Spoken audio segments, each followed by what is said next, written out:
Ako po si Lea Paningbatan Cabrera, presidente ng Luyan Mapandan Farmers Association Incorporated.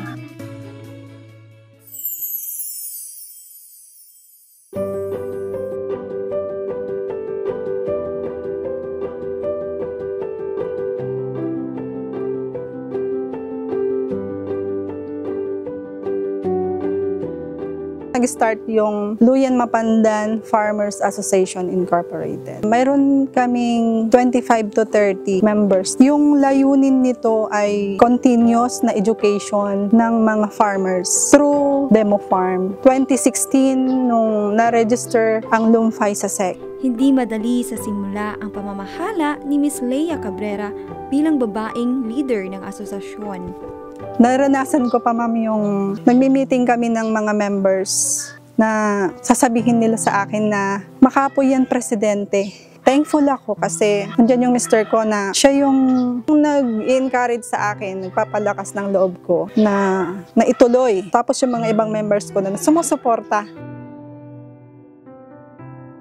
Yung practice namin dito, ma'am, yung integration, gumagamit kami ng mga compost, tapos yung sa mga pest and diseases, gumagamit kami ng mga concoctions, tapos yung mga natural na pang-trap ng mga fruit fly. Kagaya ng biday, ito parang yung biday. Ito yung talagang umaatake sa aming mga halaman dito. Hindi kami gumagamit ng chemicals. Dito sa Demo Farm na rin, ang main namin na tinatanim ay rice. Halos 3 times na kaming magtanim ng palay dahil nga may continuous source ng tubig.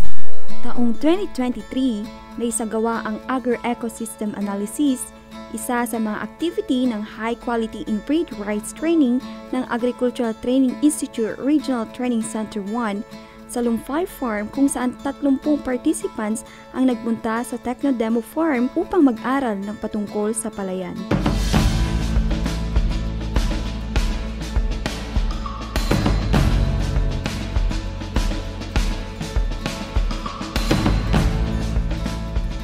Ang Lumpay ay accredited learning site for agriculture ng ATI-RTC1 bilang intervensyon ng ahensya na bigyan sila ng grant of 150,000 pesos na ibinili ng solar pump sa asosasyon. Meron kaming may saging. Yung saging na enterprise namin dito sa integrated farm, yan yung aside doon sa binebenta naming green at saka ripe na saging, nagpa-process na rin kami ng banana chips na kung saan ang DOST ang nag-train sa amin. Aside from sa banana chips, meron pa kaming mushroom. Para hindi sayang yung mga dahon, mga dried banana leaves, ginagamit namin ito na another enterprise, which is mushroom production, Bolwariella specifically. Malaking bagay ito, hindi lamang sa amin, kundi as an additional income na rin. Yung stock niya, sinachop namin yun. Nagtatanim din kami ng mga root crops like kamuting kahoy, gabi. Naging kabahagi ang asosasyon sa mga training sa OHMG. Malaki ang naitulong ng kanilang naging pagsasanay na nai-apply sa kanilang farm. Kaya ngayon ay marami na silang enterprise na pinapalago. Isa na nga ang gabi na natutunan niyang mapatubo kahit sa mga shaded na area na walang space na nasasayang. Maganda siya sa tubig. So nung nagtanim kami ng palay, tinry ko na maglagay doon. Kita ko yung result. Nung nagtanim ako ng palay, tinanim ko din yung gabi. Kung iha-harvest yung gabi, same doon sa palay na iha-harvest. Kung 4 months yung palay, 4 months din yung gabi. Kita ko yun na maganda sa integration. Bilang tagapagtaguyod ng organic farming, ang Lumpay ay nagtatanim din ng mombasa at napier grass na siyang ginagamit para maiwasan ang kontaminasyon ng mga katabi nitong lupa na masyado nang gumagamit ng kemikal. Isa pa sa best practices ng Lumpay sa farm ay ang paggamit ng coco peat. Sa patuloy na pagsisikap at tulong mula sa iba't ibang ahensya, ang Luyan Mapandan Farmers Association ay magsisilbing inspirasyon sa marami pang magsasaka. Number one na gamit sana niyan ay sa kokopit, sa pagpunla. Sa ngayon, coconut, yung mga na-shred na coconut husk, yan ay ginagawa namin panghalo doon sa pagpupunla ng mga seeds para maging maganda yung mixture ng lupa, ng kokopit, parang ganon, maganda yung pagtubo ng seeds. Maganda ito kasi natural pa rin, hindi siya nakakasira sa environment. Ginagamit din namin pati sa pagpunla ng palay din. Naglalagay din kami ng mga kokopit. Nais rin subukan ng Lumpay ang iba pang enterprise katulad na lamang ng lakatan na saging. Dito sa aming farm ay gusto naming paramihin itong lakatan. Gusto naming itry kasi maganda rin ang price niya, mahal siya, kaya gusto din namin i-integrate siya dito sa farm as an additional na rin income. Sa ngayon, sa livestock integrated ng farm, mayroon silang 1 baka, 9 na kambing, at 32 na Rhode Island Red na manok na nagbibigay karagdagan income sa kanila. Bukod pa rito, mayroon din silang mga makinarya na grants ng gobyerno sa asosasyon tulad na lang ng hand tractor at rotavator. May extension pa ang asosasyon para sa ibang enterprise katulad na lamang ng organic fertilizer production. Lahat ng animal manures na nakukuha nila mula sa kanilang mga inaalagang hayop ay iniipon nila habang naghihintay ng composting facility na ibibigay din sa asosasyon. Bukod pa rito, ang expansion rin na lupa ay tatamnan nila ng coconut at integrate ang saging. Bilang learning site, ang Luyan Mapandan Farmers Association Incorporated ay nagsisilbi siyang techno-demo farm, lalo na sa mga trainees, hindi lang dito sa mga members ng Luyan Mapandan, kundi ang ATI na rin as partner dito sa learning site. Ang mga nagtitraining na dito ay mga taga-ATI, katulad din namin mga LSAs, AEWs. Naging demo site ng season-long training on rice ang kanilang farm. Naisagawa ang agro-ecosystem analysis at pati na rin ang pag-operate ng mga farm machineries na binigay ng kagawaran ng pagsasaka. Yung sa sinalihan naming Palay Timpalak noong 2022, naging third placer ang Luyan Mapandan Farmers. Thankful kami kasi hindi rin namin in-expect na makaka-third place kami. Yung pagsali pa lang namin sa Palay Timpalak, napakalaking bagay na na-train kami halos lahat. Ang mga members ay na-train, nade-develop yung mga farm na yung andyan lang na nakatiwangwang. Noong hindi pa ako nakakapasok sa training ng farm business school, hindi ako naglilista ng mga expenses, kung ano yung production, kung ilan yung production mo, ilan yung expenses mo.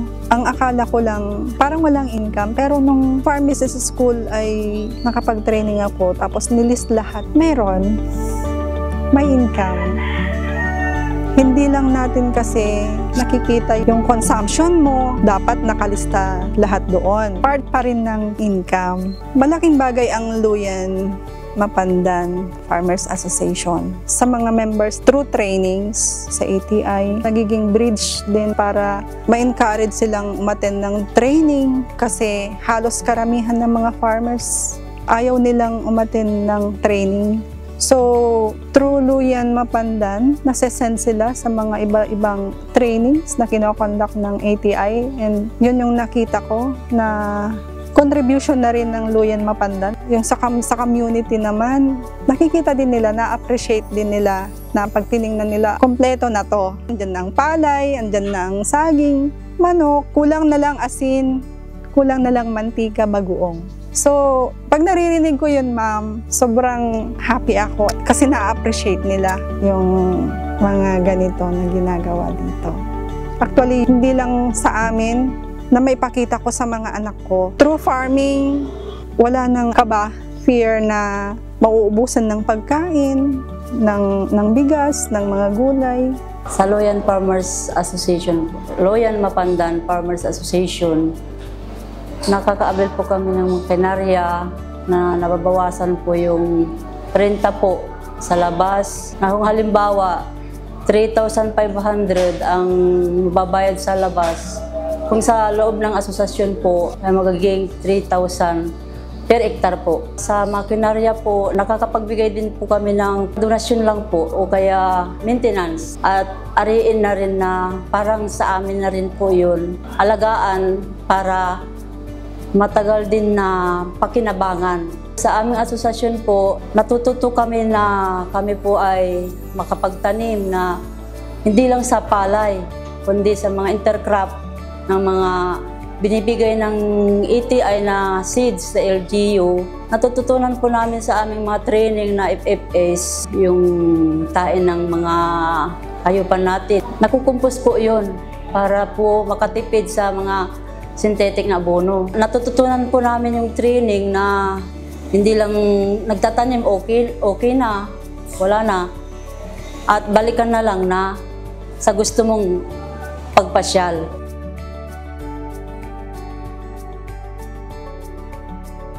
Mahirap ang buhay, pero kailangan may sustainability, self-reliance. Iba-iba tayo ng ibig sabihin ng success sa buhay. Pero ako personally, ang guide ko lang naman ay yung faith sa Panginoon, yung guidance niya.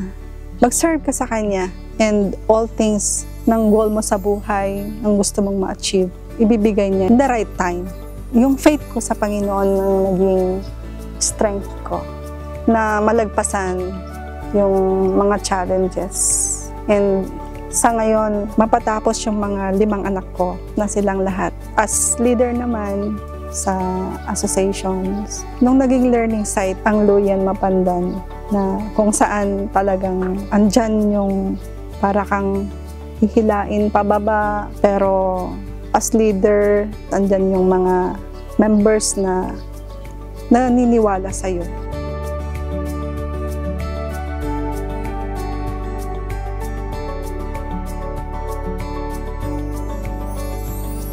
We're encouraging everyone to support and give ang ating best sa ating mga Farmers Association para po magkaroon po sila ng maayos at makakuha po sila ng suporta nga galing po sa ating gobyerno. Makakaasa po kayo ang continuous support ng ating LGU para po tayo po ay magkaroon pa ng additional support coming from the government.